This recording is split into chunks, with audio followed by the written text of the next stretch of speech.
o sea, el mayor problema de todo este pensamiento universitario, romántico, que está muy bien, ¿no? Eso ayuda y contribuye a la construcción de una sociedad mejor. Pero venga, hombre, o sea, hay unos temas que realmente se van de las manos. Y, y hay ciertas prácticas y ciertas ideologías y movimientos y fenómenos que están pasando en la sociedad universitaria colombiana que hay que ponerle cuidado a esto porque se nos está yendo de las manos y no nos estamos dando cuenta. O sea, en una sociedad como la nuestra, contemporánea, con la adopción total de las redes sociales, con la insensibilidad que eso plantea de tener un yo virtual y un yo real y todo eso, pues hay que examinarlo con pinzas.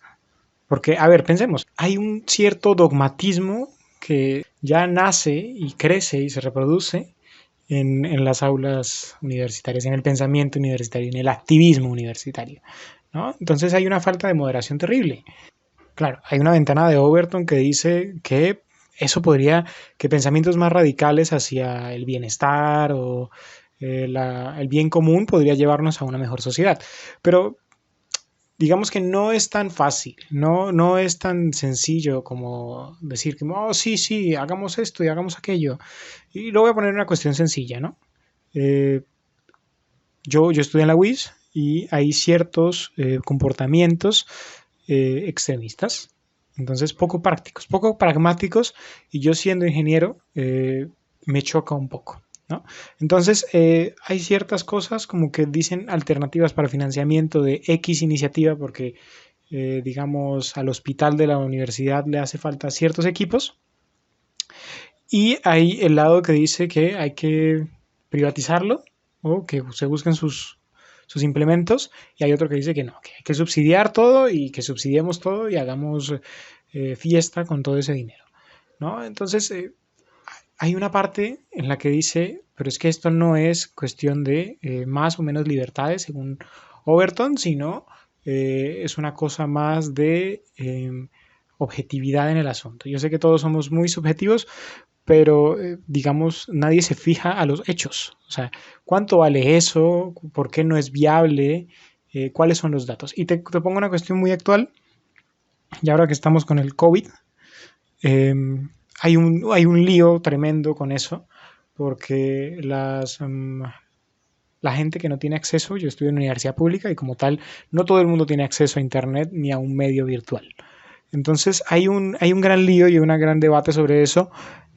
Y el cuento es que dicen, claro, la empatía te dirá, ok, tienes que pensar en esa población que no tiene el acceso para siquiera acceder al medio que vas a utilizar para dictar la clase. Pero también está la disyuntiva de, ok, el presupuesto, siendo una universidad pública y no nos sobra, ¿de dónde va a salir? ¿No? Porque no podemos literalmente decir como si el 50% de la población estudiantil no tiene acceso a Internet, entonces vamos a pagarlo en subsidio. No, es que no se puede, porque igual dejaríamos de financiar otras cosas, como profesores y la planta, etcétera. Entonces, he visto muchas opiniones sueltas, pero tampoco he visto, y lo raro que se me hace, que no he visto cifras. Entonces, no he visto, bueno, cuánto de la población real de la universidad, y ya lo está haciendo la universidad, está sondeando, porque creo que esa muestra no la tenía, ese estudio de estadístico no lo tenía, pero lo están haciendo. Y para abarcar el problema, primero necesitas describirlo con veracidad. Y eso es lo que le falta, y ahí entra lo del dogmatismo y lo del moralismo de la universidad y muchas corrientes de pensamiento actuales que uno dice, bueno, es que se les va la olla. Entonces es eso, ¿dónde están los datos? ¿Con cuántos datos? O sea, puedes proponer una solución que es, entonces vamos a hacer un subsidio y vamos a prestarte un computador mientras esto pasa, etcétera. Pero es que la solución no va separada del problema. Y es que ese es el lío. Si eres un universitario, has estado 5 o 6 años en la universidad pensando sobre problemas del planeta, del mundo, de tu carrera, etcétera, pues tú desarrollas una forma efectiva de pensamiento basada en el pensamiento científico. Entonces, vas a observar el problema, luego lo solucionas con una serie de pasos. Y describes el fenómeno, pero es que aquí no está pasando eso. Aquí pasa una cosa de que la solución que sea más fácil y políticamente más agradable al oído de la mayoría, ¿no? Entonces ahí entra lo de lo políticamente correcto y eso es un debate para otro día, pero la invitación es eso, a ser un poco más pragmáticos en este tema, por ejemplo, veamos primero cuánto es la población de gente que no tiene acceso y luego si miramos que si una solución A o solución B podría funcionar. Entonces ahí el lío. Entonces esto no se queda en este problema puntual, sino se expande a otras áreas del conocimiento y a otras áreas de problemáticas de la universidad.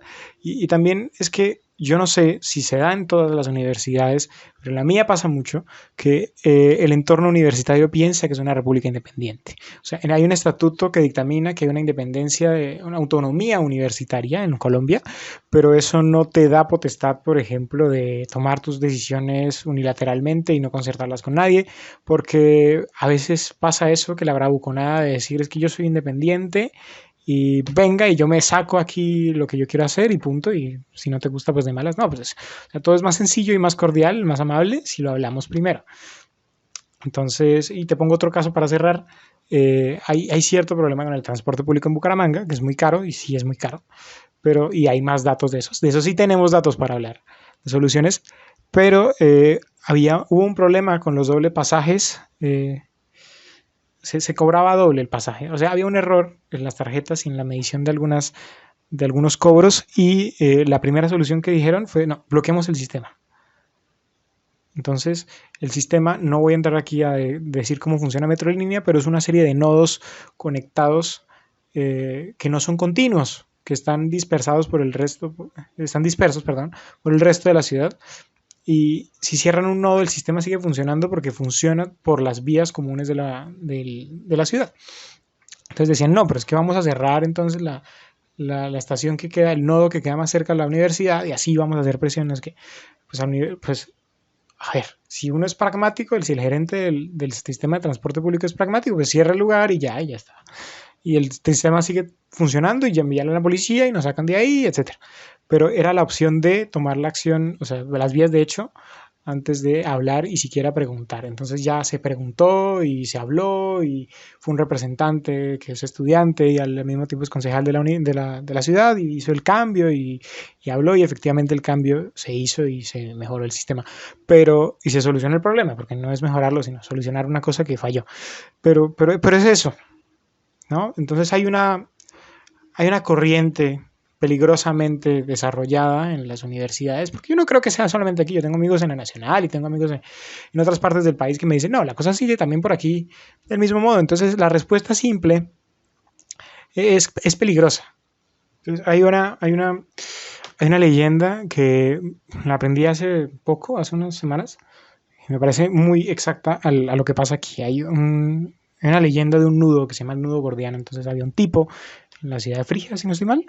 Entonces él hizo una ofrenda a Zeus y fue al templo y amarró lo único que tenía, que era una lanza y un carro con un nudo súper imposible.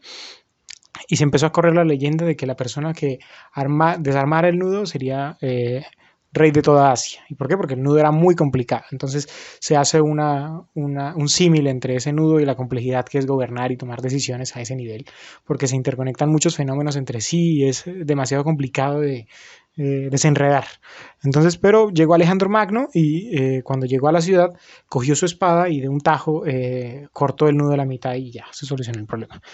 Entonces, no es verdad. O sea, lo que le pasa a los universitarios de hoy y los que tienen más ánimo y pasión por arreglar las cosas que cerebro en el problema, ese es el lío, ¿no? Entonces, son Alejandro Magno, son ese megalómano que cree que con soluciones simples y a las malas se soluciona todo, y no es verdad.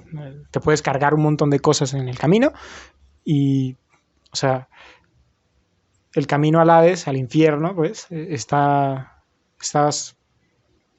erigido, está construido de buenas intenciones. Entonces, de buenas intenciones no, de datos y de lo más objetivo que podríamos ser humanamente posible, es donde encontraremos las soluciones a los problemas y no de un tajo de una espada.